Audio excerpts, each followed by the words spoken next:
trong đi đây nó ngồi nè cái thùng prao tôi nằm một ai cái prao prao cái chiều chẳng tay trong tay nhập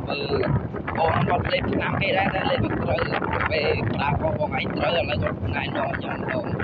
អាស្រ័យជ្រាវបានបង្ហាញថាជំងឺសេមាន់ពុំមានថ្នាំលេបថ្នាំខ្មែរថ្នាំឆុងនិងគ្រីមមកពីចិនប្រើឲ្យជាជ្រូកដុំសាច់បានទេបើសិនអ្នកដុតច្រើនដងហើយនៅតែដុសមកវិញសូមជ្រើសរើសប្រើថ្នាំលេបដែលមានគុណភាពប្រសិទ្ធភាពសម្រាប់ព្យាបាលដុំសាច់សេមាន់ឲ្យជ្រុះដាច់ហើយនឹងមិនកើតមកវិញឡើយនេះជាប្រភេទថ្នាំលេបសេមាន់ដែលអាចលាបឲ្យដាច់ជ្រុះដុំសាច់បានយ៉ាងឆាប់រហ័ស យើងមានបទពិសោធន៍ជាង 10 ឆ្នាំនៅលើផ្នែកកម្មរោគសេមាន់យើងអាចជួយឲ្យអ្នកជំងឺជាដាច់ពីជំងឺសេមាន់